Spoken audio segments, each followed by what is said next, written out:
হরে কৃষ্ণ কৃষ্ণ কৃষ্ণ হরে হরে, হরে রাম রাম রাম হরে হরে। নমস্কার সবাইকে।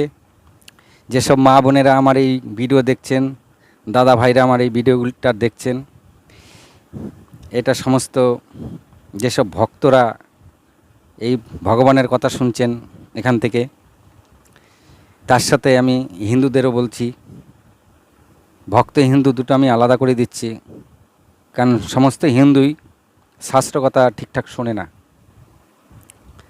তাই আপনাদের কাছে আমার একটা অনুরোধ, যে আপনারা নিজেরা আমাদের যে পূর্বের শাস্ত্রজ্ঞান আছে, এই শাস্ত্রজ্ঞানগুলি আপনাদের বাড়ির ছেলে মেয়েদেরকে ধীরে ধীরে দিন। এই প্রত্যেকটা শাস্ত্রজ্ঞানের মধ্যেই কিছু না কিছু জ্ঞান লুকিয়ে আছে, সেই জ্ঞানগুলি আপনারা যেমনভাবে শুনবেন সেভাবেই পাবেন। আজকে আমি আপনাদের কাছে নিয়ে এসেছি মাতা অনুসুয়া। মাতা অনুসুয়ার কথা মোটামুটি বহু লোকেই জানে, যারা জানে না তারা একটুখানি ভালো করে আমার এটা শুনে নেবেন। পুরো মাতা অনুসুয়ার সম্বন্ধে আমি আজকে বলবো, খুব ভালো লাগবে আপনাদেরকে।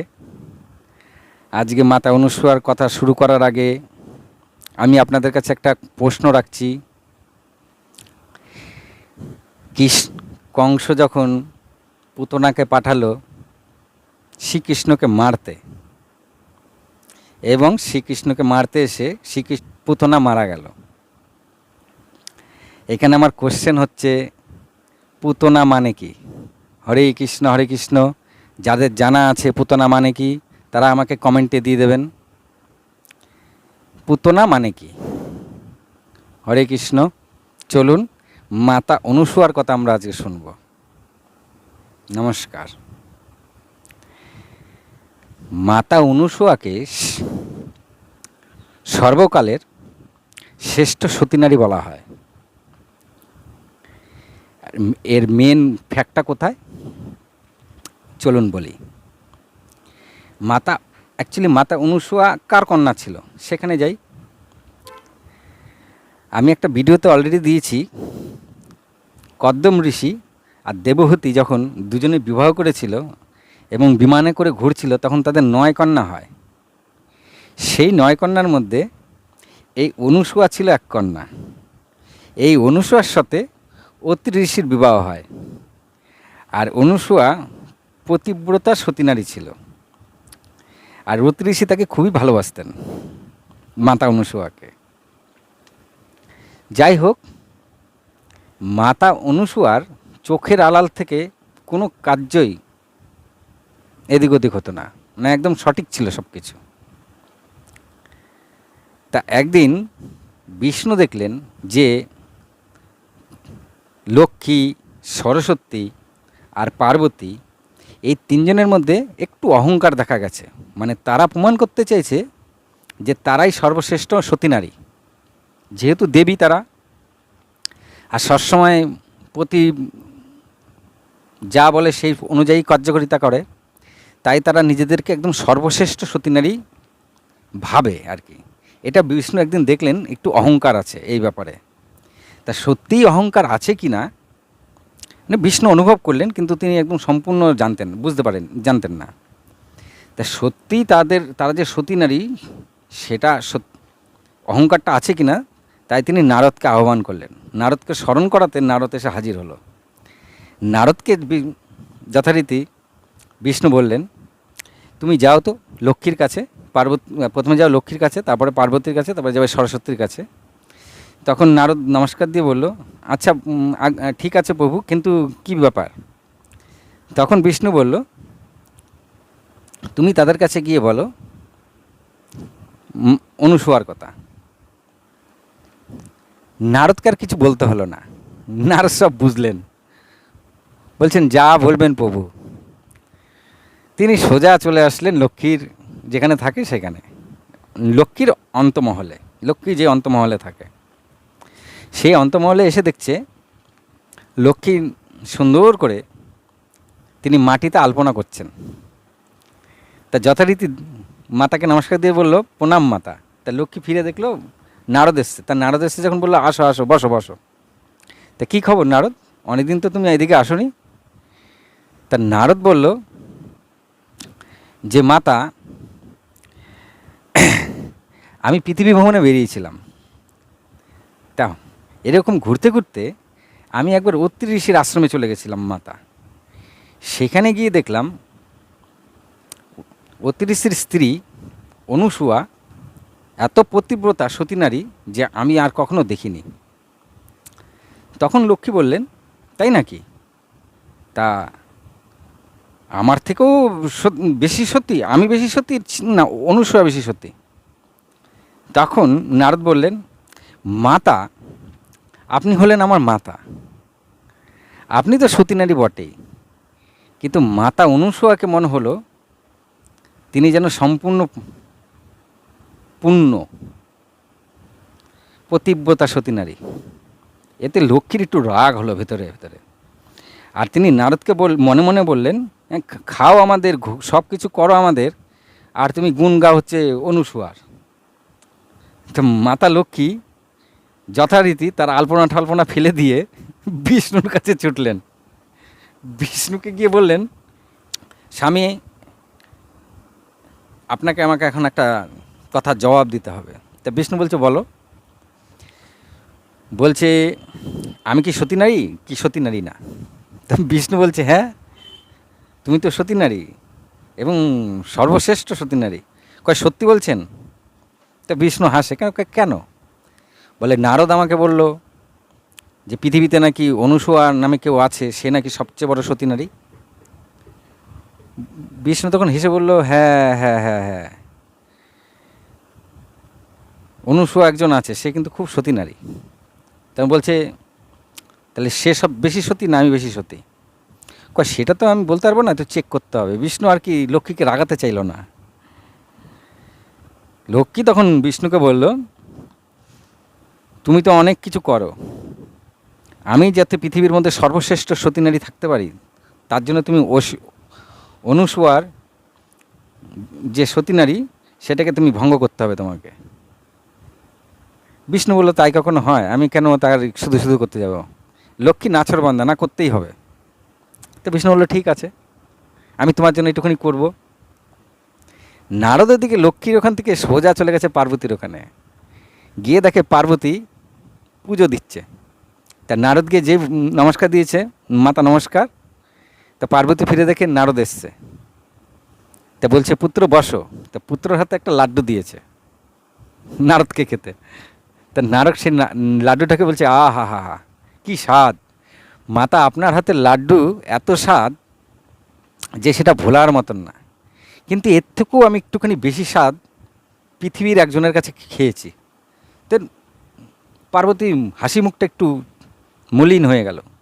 বলে, আমার থেকেও বেশি স্বাদিষ্ট লাড্ডু পৃথিবীতে খাইছে কে? বলে, তার নাম হচ্ছে অনুসূয়া, তিনি হচ্ছে পতিব্রতা সতী নারী। তখন পার্বতী বলছে, আমার থেকেও বেশি সতী? বলছে, সেটা তো বলতে পারবো না, আপনি তো আমার মাতা, এটা আমি বলতে পারবো না। তবে লাড্ডুর স্বাদটা তার একটু বেশিই ছিল। পিন মারা কাজ যাকে বলে। নারদ পিন মেরে যাচ্ছে, নারদ বলে চলে গেছে। এইবার পার্বতী তো খেপে গিয়ে মহাদেবের কাছে আসছে, স্বামী, আপনাকে একটা বিচার করতে হবে। মহাদেব বলছে, কি হয়েছে? তা পার্বতী বলছে যে আমি বেশি সতী, পৃথিবীর মধ্যে কি আমি সর্বশ্রেষ্ঠ সতী? তখন মহাদেব বলছে, নিশ্চয়ই তুমি সর্বশ্রেষ্ঠ সতী। বলছে, না। নারদ বলল যে পৃথিবীতে নাকি অনুসূয়া নামে কেউ আছে, সে নাকি সবচেয়ে বড় সতী। মহাদেব তখন মৃদু হেসে বলল, হ্যাঁ, একজন আছে অনুসূয়া, সেও সতী পতিব্রতা নারী। কয়, তাহলে আপনাকে একটা কাজ করে দিতে হবে। তা মহাদেব বলছে, কি? বলছে, ওই অনুসূয়ার সতীত্ব নষ্ট করে দিতে হবে, আমি যেন সর্বশ্রেষ্ঠ সতী থাকতে পারি। মহাদেব মৃদু এসে বলল, না, আমি এটা পারি না, আমি কেন শুধু শুধু একজনের সতীত্ব নষ্ট করতে যাব? এইবার পার্বতী সেই হাত পা ছোটাচ্ছে, না, এটা করতেই হবে। তা মহাদেব হিসেবে বলবো, ঠিক আছে দেবী, আপনি যা বলবেন তাই কবে। নারদ সোজা চলে গেছে সরস্বতীর কাছে। সরস্বতীকে নমস্কার দিয়ে বললো, মাতা নমস্কার, তো সরস্বতী বলছে কি, তোমাকে তো অনেক বছর দেখি না, এসো এসো এসো বসো। তা সরস্বতী যথারীতি বসিয়েছে। তা নারদ একটু এদিক ওদিক তাকিয়ে বলছে কি, সে জিনিস আর দেখছি না আপনার এখানে। বলছে কি দেখছো না? বলে আমি পৃথিবী ঘুরতে ঘুরতে আমি অত্রি ঋষির আশ্রমে গেছিলাম। সেখানে অনুসুয়া তার পতিব্রতা নারী এবং সে সতী নারী, সে তার আশ্রমটাকে এত সুন্দর করে রেখেছে যে তার কাছে অন্য কিছু মলিন। বলে আমার এখানের থেকেও মলিন? মানে সে কি আমার থেকেও বেশি সতী নারী? তখন নারদ বলছে, হ্যাঁ মাতা, সে আপনার থেকেও বেশি সতী নারী। এই সরস্বতী সোজা ব্রহ্মার কাছে, ব্রহ্মা নারদকে বলছে কি, ব্রহ্মাকে ডাক দাও, যাও পিতাকে ডেকে নিয়ে আসো, তোমার পিতাকে। এবার ব্রহ্মা যথারীতি মিটিং চলছিল, মিটিং ফিটিং ছেড়ে ওখান থেকে এসছে। এসে বলছে কি হয়েছে? বলছে এরকম সবচেয়ে সতী কে? আমি আমি না এই পৃথিবীর মধ্যে? বলছে হ্যাঁ, তুমি হচ্ছে তিন লোকের মধ্যে তুমি সর্বশ্রেষ্ঠ সতী নারী। ব্রহ্মা বলছে। তো সরস্বতী বলছে না, আমি শুনলাম পৃথিবীতে নাকি অনুসূয়া নামে একজন আছে, সে নাকি আমার থেকেও বেশি সতী আর বেশি পতিব্রতা। বলছে হ্যাঁ, একজন আছে বটে, কিন্তু তুমিই সর্বশ্রেষ্ঠ। সরস্বতী বলছে না না, আমি সর্বশ্রেষ্ঠ বললে হবে না, তোমার ওর সতীত্ব তোমাকে নষ্ট করতে হবে, আর আমি যেন সর্বশ্রেষ্ঠ সতী থাকি। ব্রহ্মা মৃদু এসে বলল, ঠিক আছে, তাই হবে। এই যে তিন দেবতার স্ত্রীরা এই কাণ্ড করেছে, তারা তিন দেবতারা জানে না। এবার তিন দেবতা যখন অত্রি ঋষির আশ্রমের দিকে আসছে, তখন তিনজনের মধ্যে তিনজনের দেখা হয়ে গেছে। তিনজনের দিকে তাকিয়ে বলছে, তুমি এখানে? মহাদেব বলছে বিষ্ণুকে, তুমি এখানে? ব্রহ্মাও আছে। বলছে এই ব্যাপার, কই এই ঘোটালাটা পাকালো কে? তখন বলছে নারদ। নারদ গিয়ে এইসব বলেছে, এখন তাদের কার্য করতে হবে। তা বলে তিনজনে মিলে ঠিক করলো, তাহলে এইভাবে বেশে যাওয়া যাবে না, তিনজনে ব্রাহ্মণ বেশে অনুসূয়ার কাছে যাবে। সব যথারীতি তিনজন ব্রাহ্মণ হয়ে গেল, এবং ব্রাহ্মণ হয়ে তারা অনুসূয়ার কাছে আসলো। সেই সময় অত্রি ঋষি ধ্যান করছিল, আর মাতা অনুসূয়া তুলসী বন্দনা করছিল। তা তিনজনে আশ্রমের দুয়ারে দাঁড়িয়ে নমস্কার দিয়ে সতী অনুসূয়াকে বলল, মাতা, আমরা কাশীধাম থেকে এসেছি, আপনার এখানে কিছু সেবা টেবা নিয়ে আমরা আবার বেরিয়ে পড়ব। তা তখন কথিত ছিল যে অত্রি ঋষির আশ্রমে কেউ গেলে কখনো কেউ অভুক্ত ফিরত না। যদি একটা পাখিও বসতো, অনুসূয়া তাকেও খাবার দিত। মানে কোনো পশু পাখিকেই অনুসূয়া অভুক্ত তার বাড়ির থেকে যেতে দিত না। তা তিন ঋষি যাওয়াতে অনুসূয়া তাদেরকে সুন্দর করে বন্দনা করে ঘরে নিয়ে আসলেন। বললেন, আপনারা আজকে আমাদের কাছে ভোজন করে তারপরে যাবেন। এদিকে বিষ্ণু আর মহেশ্বর আর ব্রহ্মা কী করেছিল, আসার সময় একটা পুটলিতে কতগুলি শুকনা পাতা, কতগুলি পাথরের টুকরো, শুকনা পাতা আর গাছের ছাল বাকল নিয়ে এসছে সঙ্গে করে, একটা পুটলিতে করে। তা যথারীতি যখন বসিয়েছে, বলছে আপনারা বসুন আর বলুন কি ভোজন করবেন। তখন ব্রাহ্মণ ওই পুটলিতে আগি দিয়ে বলে, এই পুটলিতে যা আছে এটা দিয়ে আমাদেরকে রান্না করে ভোজন করাতে হবে। তখন অনুসূয়া বলল, ঠিক আছে। এইবার পুটলি খুলে দেখে তার মধ্যে গাছের চাল বাকল, শুকনো পাতা আর কতগুলি পাথর রয়েছে। অনুসূয়া ওইটা খাবার, সেখানে আর কিছু বলেনি, ওটা নিয়ে এসে খাবারের ঘরে এরকম ভাবছে যে এটা কীরকম হলো, আমি এগুলো দিয়ে খাবার তৈরি করব কি করে? পাথর শুকনো পাতা দিয়ে কখনো খাবার তৈরি হয়? তিনি ওইগুলোকে সমান ভাগে তিনটে থালায় বাড়লেন। তিনটে থালায় না, তিনি ওইগুলোকে নিয়ে একটা হাঁড়ির মধ্যে দিলেন, দিয়ে হাঁড়ির ঢাকনা দিয়ে ঈশ্বরের উদ্দেশ্যে নমস্কার দিয়ে বললেন, যদি আমি পতিব্রতা হই, যদি আমি এই সতী নারী হই, তাহলে যেন এই গাছের ছাল বাকল, পাথর আর শুকনো পাতা যেন এক সুস্বাদু খাবারে পরিণত হয়। যথারীতি খাবারের গন্ধ বেরোতে থাকলো হাঁড়ির ভেতর থেকে। হাঁড়িটা বার করে হাঁড়ি নিয়ে এসে দেখে তার মধ্যে বেশ সুস্বাদু সব খাবার হয়ে গেছে। সেটাকে তিনি 3টে ভাগে ভাগ করলেন, ভাগ করে 3জনকে দিলেন।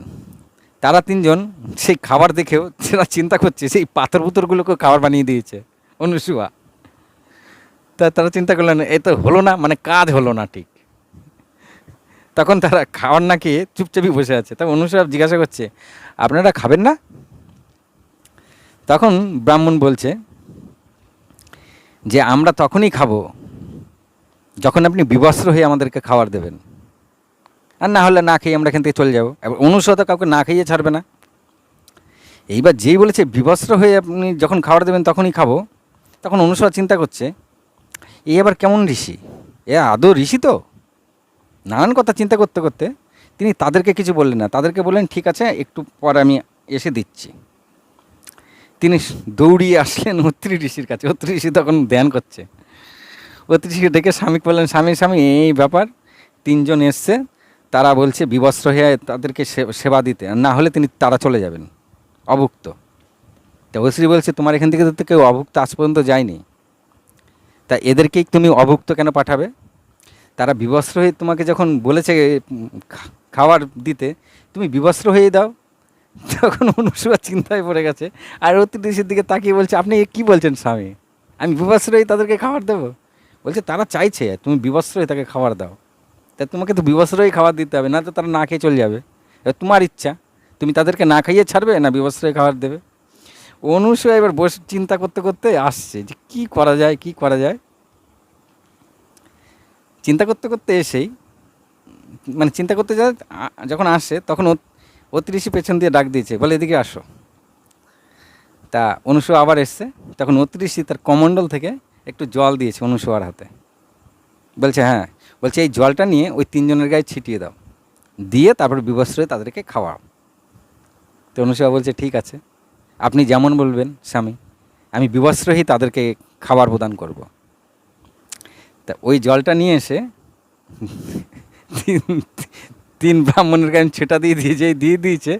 আর 3 ব্রাহ্মণের সাথে সাথে একদম ছোট ছোট গাদো গাদো বাচ্চা হয়ে গেছে। যেই বাচ্চা হয়ে গেছে অনুসুয়ার মুখে হাসি ফুটেছে। তখন অনুসুয়া সেই বাচ্চাগুলিকে তুলে নিজে স্তন্যপান করান। তারা চেয়েছিল অনুসুয়া যেন বিবস্ত্র হয়ে তাকে খাদ্য খাওয়ায়, তাই ওই বাচ্চারা তো আর ওই খাবার খেতে পারবে না, তাই তিনি তার স্তনপান করালেন 3জনকে। এবং 3জন স্তনপান করে বেশ নাক ডেকে ঘুম দিলেন। অনুসুয়া কী করলো, তাদের জন্য দোলনা বানিয়ে দিল। সেই দোলনার মধ্যে দুলিয়ে দুলিয়ে তাদেরকে শুইয়ে দিল। তারা সেই ঘুমালে। এবং অনুসুয়া এইভাবে অনেক দিন ধরে কেটে যাচ্ছে। খেলে অনুসুয়ার সঙ্গে খেলে, কথা বলে অনেক দিন। এদিকে দেখছে লক্ষ্মী, পার্বতী আর সরস্বতী, এরা দেখছে যে তাদের স্বামীরা ফেরত আসছে না। তারা 3জনই রেগে গেলেন, নিশ্চয়ই এটা নারদের কোনো কারসাজি। তারা কিন্তু 3জনকে কেউ কখনো এই ব্যাপারে বলেনি, আলাদা ছিল ব্যাপারটা। তারা 3জনই ভাবছিলেন একসাথে যে নারদের কারসাজি। তারা ঠিক করলেন নারদকে তারা 3জনে মিলে নারদকে আহ্বান করলেন। তারা 3জনেই খুঁজতে বেরোলেন। খুঁজতে তারা 3জনেই এসে এক জায়গায় জমা হয়ে গেল, অত্রি ঋষির আশ্রমের সামনে। তো সেখানে তারা 3জন দেবীকে দেখে বলছে তুমি এখানে। বলছে এই ব্যাপার, ও বলছে এই ব্যাপার। বলছে তার মানে সব নারদের কারসাজি। সেই সময় নারদ ওইখান দিয়ে যাচ্ছিল। লক্ষ্মী ডেকেছে, এই নারদ এদিকে আসো, দেখি তো তোমার বীণাটা। নারদ বুঝে গেছে এই বীণা যদি দিয়ে এটাকে ভেঙে ফেলবে। নারদ বলছে মাতা, এখন আমার কোনো মাতার সামনে যাওয়ার নিষেধ আছে, মানে এই মুহূর্তে আমি কোনো মাতার সামনে যেতে পারবো না, নিষেধ আছে। তখন লক্ষ্মী দেবী বলল ঠিক আছে, আমাদের সামনে আসতে হবে না, তুমি বলো তো যে তুমি এই কার্য কেন করেছো? তুমি আমার সঙ্গে যা করেছো ওর সঙ্গে তা করেছো। আমাদের স্বামী কোথায়? না বার করলে কিন্তু আমরা তোমাকে ছাড়বো না। নারদ বলছে ওরে বাবা বাঁচাও বলে নারদ পালাচ্ছে। তখন সরস্বতী বেশ মধুর সুরে ডাকছে তাকে, আরে তোমাকে আমরা কিছু করবো না, তুমি আসো, আমাদের স্বামীরা কোথায় আমাকে বলো, আমরা তাদেরকে খুঁজে বার করব। তখন নারদ আবার এসছে। তখন লক্ষ্মীও নরম সুরে বলছে, হ্যাঁ তুমি বলো, তোমাকে আমরা কিছু করবো না, তুমি বলো আমাদের স্বামী কোথায়। তখন বলছে, আপনার স্বামী অত্রি ঋষির আশ্রমে খেলা করছে। বলছে, অত্রি ঋষির আশ্রমে খেলা করছে? বলছে, হ্যাঁ অত্রি ঋষির আশ্রমে খেলা করছে। এবার তিন দেবী যথারীতি অত্রি ঋষির আশ্রমে এসছে। এসে দেখে, হ্যাঁ তিনটে বাচ্চা খেলছে, কিন্তু তারা চিনতে পারছে না কে বিষ্ণু, কে মহাদেব, কে ব্রহ্মা। আর যেহেতু তারা সতী নারী, ঝপ করে কারোর গায়ে, পুরুষদের গায়ে হাত দিতে নেই, সতী নারীদের, বোঝা গেল, কোনো পুরুষদের গায়ে হাত দিতে নেই। আর যেহেতু ওই তিনজন স্বামী বাচ্চা রূপে রয়েছে, তারা বুঝতে পারছে না কে ব্রহ্মা কে বিষ্ণু। এবং যদি হাত দিয়ে দেয় তাহলে কিন্তু সতীত্ব নষ্ট হয়ে যাবে।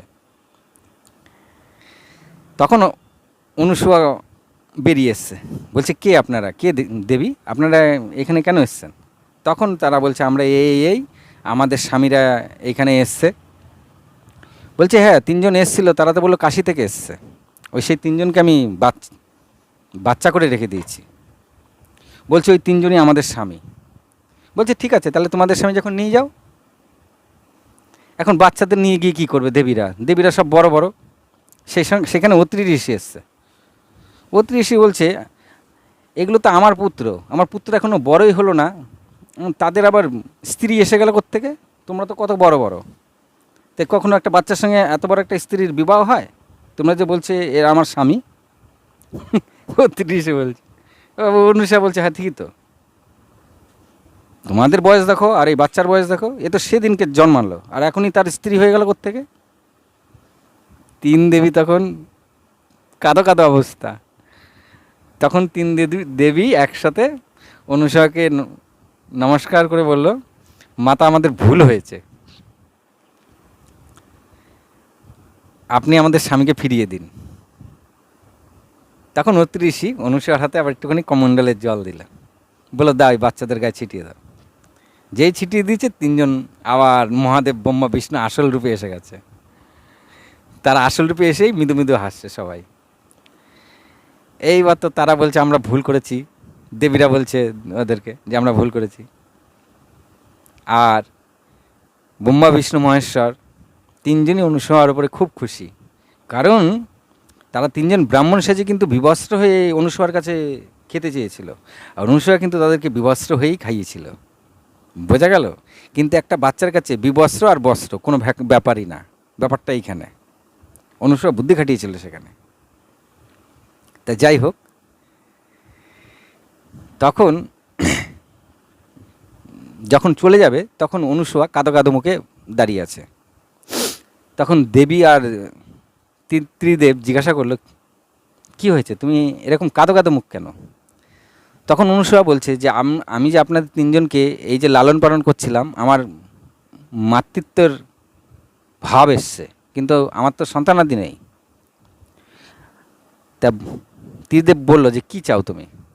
বলে, আমি আপনাদের তিনজনকেই আমার গর্ভে চাই। তাহলে কিন্তু বুঝবেন, আমাদের ত্রিদেব কিন্তু অনুসূয়ার গর্ভে জন্ম নিয়েছিল। তাহলে কিন্তু ত্রিদেবের একদিকে ত্রিদেবের মাতাকে অনুসূয়া, বোঝা গেল? ব্রহ্মা, বিষ্ণু, মহেশ্বর তিনজনের মাতা কিন্তু একদিকে অনুসূয়া। আমরা অনেক সময় ত্রিদেবের মাথা খুঁজে পাই না, কিন্তু এখান থেকে একটুখানি আপনারা যে বুঝে নেন যে ত্রিদেবের মাতা অনুসূয়া। তারা দেবতারা তাদের আশীর্বাদ করে চলে গেলেন। যথারীতি অনুসূয়ার গর্ভে একে একে 3 সন্তান হলো।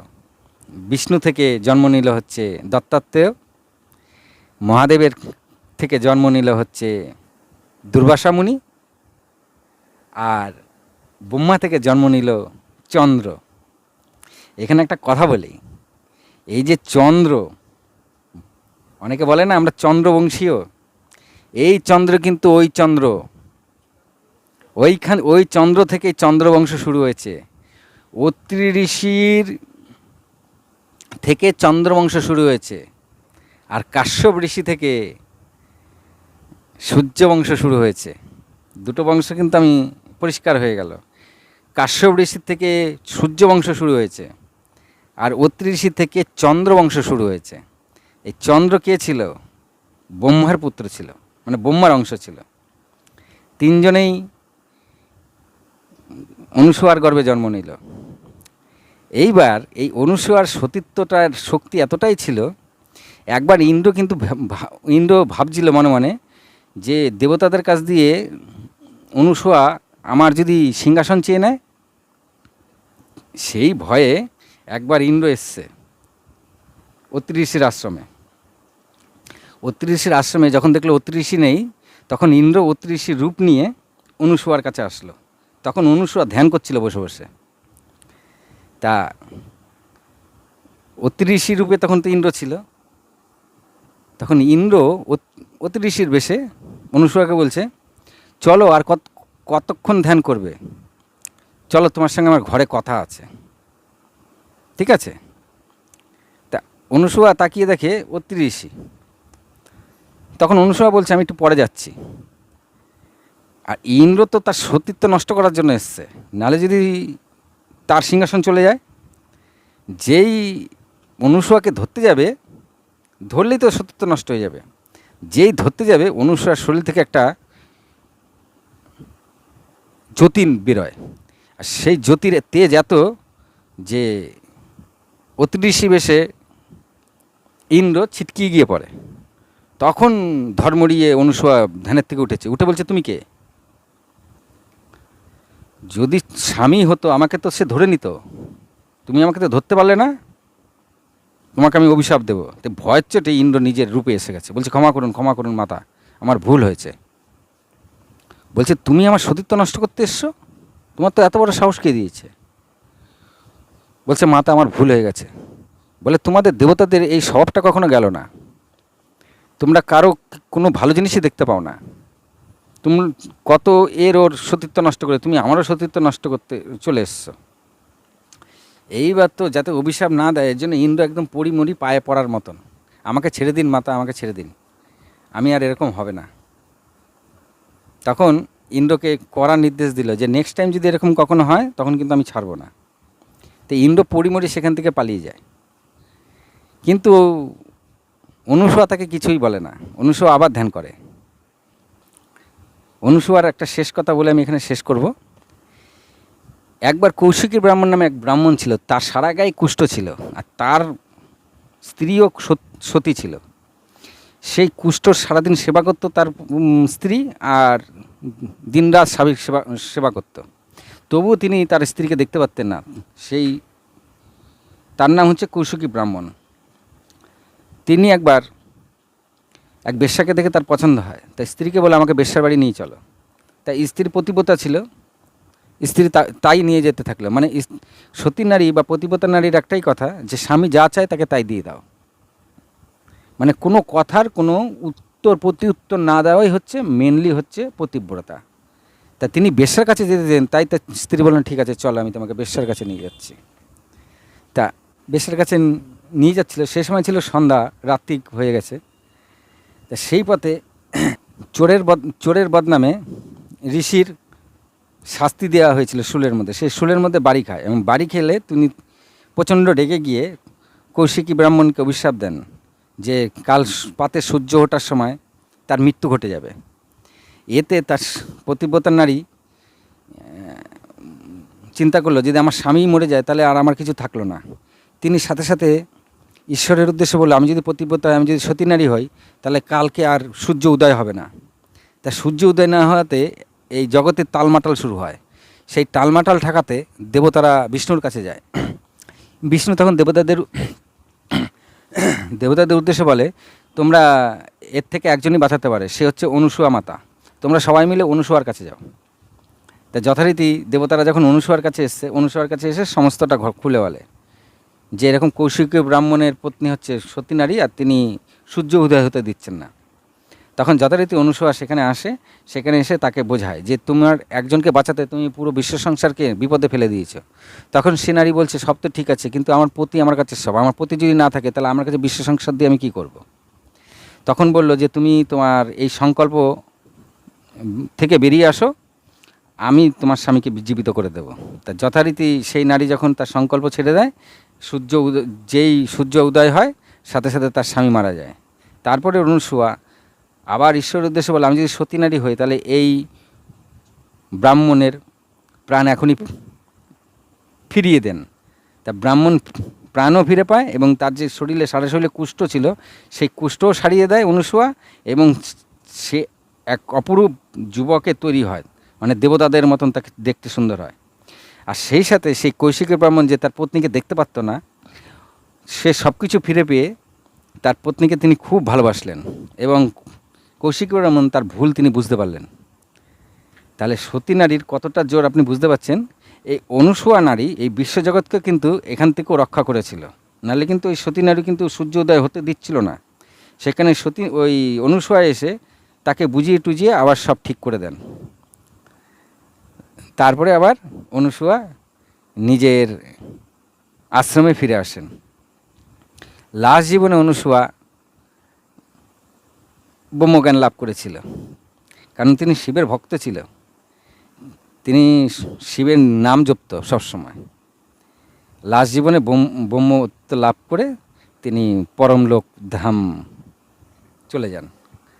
হরে কৃষ্ণ হরে কৃষ্ণ। আজকে এই পর্যন্তই। মা বোনেরা কেমন লাগলো একটুখানি বলবেন, একটু কমেন্ট টমেন্ট দেবেন। আর আপনাদের আপনাদের বাড়িতে যেসব পুরুষরা আছে তাদেরকে একটু ধর্মের কথা শোনাবেন এবং একটু ধর্মের পথে নিয়ে আসবেন। আপনার ছেলে মেয়েদের একটুখানি আস্তে আস্তে নিয়ে আসবেন। একটা করে মালা যদি গলায় দিয়ে দেন খুব ভালো হয়, না হলেই হিন্দু ধর্ম কিন্তু ধ্বংস হতে চলেছে। হরে কৃষ্ণ হরে কৃষ্ণ। আমার উদ্দেশ্য হিন্দু ধর্মকে টিকিয়ে রাখা, আর কিচ্ছু নয়। হরে কৃষ্ণ হরে কৃষ্ণ।